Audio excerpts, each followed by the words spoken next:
A healthy autoimmune lifestyle leads to a life that is mostly symptom-free and flares are infrequent and resolve quickly. When you're first diagnosed with an autoimmune disease, you are usually relieved to finally have answers, but often also feel like there's absolutely nothing in your control. Fortunately, this is far from true. While medication might be necessary, it won't work well if you don't get your lifestyle right. In fact, studies have shown that implementing diet and lifestyle strategies will reduce your symptoms anywhere from 70 to 95%. For a medication to be labeled effective, it must reduce symptoms by just 20%. Diet and lifestyle play a huge role, and the ball is in your court. Now, that being said, unfortunately, there is a lot of conflicting information out there on what an autoimmune lifestyle looks like. Every expert seems to have a different set of rules to follow. It's frustrating when every expert is saying something different. However, when I look at them, I look at for what they all have in common. Combined with my clinical experience, I've developed 5 pillars of an autoimmune lifestyle. When you have these 5 down, the rest are just tweaks based on individual needs. Welcome to the Therapeutic Food Solutions podcast. I'm your host, Marian Mitchell. I'm an integrative nutrition health coach, therapeutic diet expert, and founder of The Road to Living Whole. There are many different diets out there. It's hard to know which one is right for you with your chronic illness and autoimmune disease. In this podcast, I'm going to share with you the foundational pieces every single therapeutic diet out there shares, and also how to use the best one for your particular diagnosis. If you've been looking for a meal planning partner, help navigating the complicated healthcare system, and want to feel better quickly, I'm your girl. Grab your kombucha and notebook. Let's dive in. Having an autoimmune disease really throws a wrench into the vision of life we have for ourselves. While diagnosis is a relief in a sense that what has been going on in our bodies for years isn't all in our heads, it can be frustrating dealing with the flares. Autoimmune flares vary in length, severity, what triggers them, oftentimes seeming to happen without any apparent rhyme or reason. Luckily, there is so much within our control. Studies have shown us that diet and lifestyle can reduce symptoms between 70 and 90%. That's huge. There is no guarantee that you'll be able to get off of all your medications or supplements. I know hearing that might feel discouraging, but sometimes medication is necessary. Diet and lifestyle can make them more effective at a lower dosage, which can minimize the side effects. And so I hope that helps. Now, no more fluff. Let's just dive into what these 5 pillars are. This is the good stuff, right? So get out your notebook. It's that time. Pillar number 1, a paleo diet.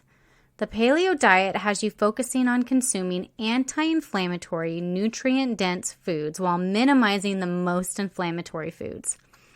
The paleo diet encourages a high amount of produce, grass-fed and wild-caught animal products, including organ meat, bone marrow, which are incredibly nutrient-dense, and you can go back and listen to episode 48 to learn more about that.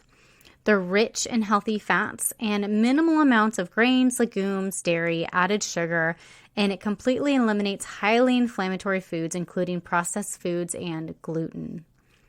You might be surprised to learn that most disease-specific diets follow some template of the paleo diet. They kind of go in, they look at it, and then they find what works, and they kind of tweak from the paleo diet there for each different diagnosis or set of symptoms out there.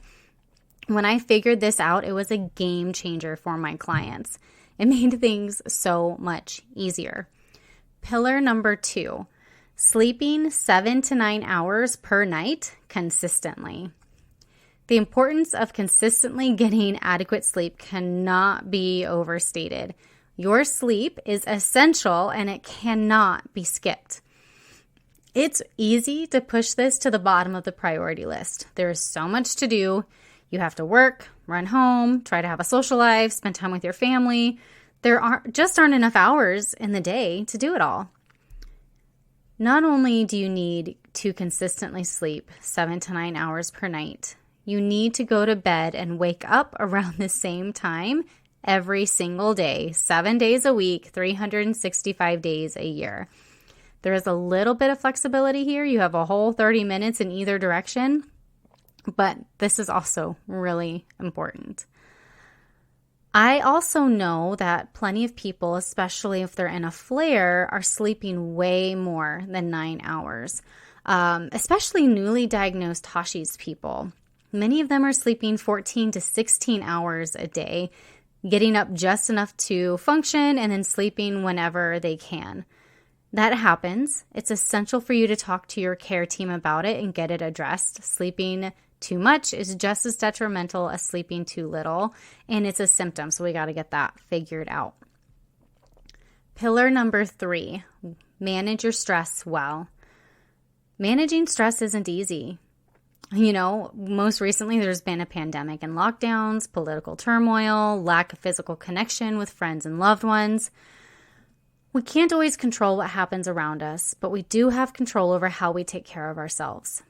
Stress happens. It's just life. So we need strategies to manage it well.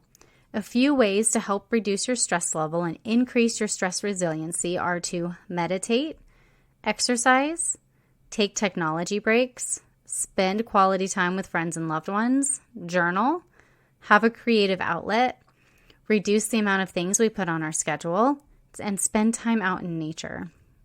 Meditation is especially effective. Just 5 minutes a day not only reduces cortisol levels and effects of stress in your body, but it also minimizes your reactions to stress that you may experience throughout the day. To learn more effective stress management strategies, go and listen to episode 46. I went in depth in that episode. Pillar number 4, daily movement. We all know that we need to exercise and move our bodies more. We also know that it's extremely difficult to do when you're struggling with fatigue and pain, which often go along with autoimmune disease or chronic illness. So how can you include movement when you're already feeling like crap? There's some simple things that you can do. A 10-minute walk, stretch-based yoga, so more of a hatha yoga versus a flow or power yoga, Tai Chi, gardening. Those are 4 really great options. I know that it can be frustrating to go slow and to do short workouts. However, you won't be in a flare forever. Eventually, you'll be able to increase the length and intensity. Meeting yourself where you're at and still getting the benefits of movement offers are essential. And last but not least, pillar number 5, healthy relationships. We are created to be social beings. Relationships are mutual and respectful. They give us energy versus leaving us feeling depleted and drained. This is a critical part of your healing journey. Make a time to connect with these people. Visit with them. Ask them for help when you need it. And watch your health blossom. Healing doesn't take a bunch of gimmicks and hard-to-follow rules. It takes self-love and making yourself a priority. We cannot serve from an empty cup, but only from the overflow of our cup. Getting back to the basics is where it's at. Now, before I wrap up, I want to talk about what to expect after you start implementing an autoimmune lifestyle. An autoimmune lifestyle is not a guarantee of a life symptom-free or even 100% medication-free.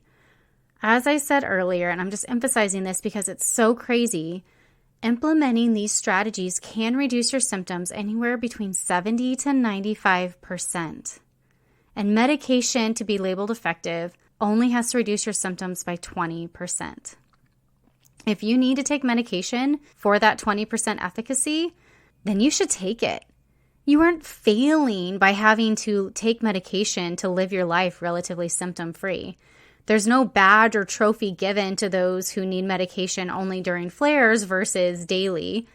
It's all about your quality of life. Diet and lifestyle are the foundation. Medication can help your body remain in balance more effectively, and that's perfectly okay. There also is no guaranteed timeline for how long it'll take for you to start feeling better consistently. The length of time it takes to calm down the immune system and to start feeling better has several factors, including your age, how long you've been symptomatic, and the severity of your symptoms. Some people start to feel better within weeks of taking this leap. For others, it can take months or even a year. And again, I want to emphasize that diet and lifestyle change is the foundation, but it is not a guarantee of a symptom-free life. Your flares will be further apart, they can be less severe, they can be shorter in duration by nurturing and taking care of your body properly. You don't have to figure this all out on your own. All of these changes are a huge undertaking. You're truly overhauling your entire lifestyle. I'll tell you right now, trying to do it all at once is pretty much impossible. My approach is to focus on one thing at a time until it doesn't require much thought. It just becomes how you do things. And once you reach there, then you can move on to the next one. This is how my therapeutic food framework is set up, and I walk all my clients through the same steps. It is so much easier when you have a step-by-step guide, time to talk to a coach to figure it all out, and sometimes you just need to have a meltdown with somebody who gets it, and I'm available for all of that. While I would love to partner with you on this journey to reclaiming your health, I also do strongly recommend having a naturopathic doctor on your team as well. I recommend going back and listening to episode 15 to learn what it's like to work with a naturopathic doctor and what it looks like to have one on your healthcare team. It really does take a village, especially if you're really, really sick. Quick review of the 5 pillars. Number 1, a paleo diet or a version of it. Consistently getting 7 to 9 hours of sleep a night. Well-managed stress. Moving your body daily. And having healthy relationships. By incorporating these strategies, your symptoms can be reduced quickly and dramatically. Thank you so much for hanging out with me today. If you found this episode helpful, would you do me a favor and help others find it by leaving a review, sharing a screenshot on social media, or sharing the link with a friend? By you sharing what you've learned, others are able to find this podcast and join our community. Be sure to check out my website, www.roadtolivingwhole.com, for over 160 delicious recipes, a variety of meal plans, and a blog packed full of even more healthy living tips. If you'd like to learn more about how to work with me as your coach, you can schedule a free consult through www.roadtolivingwhole.com/health-coaching/.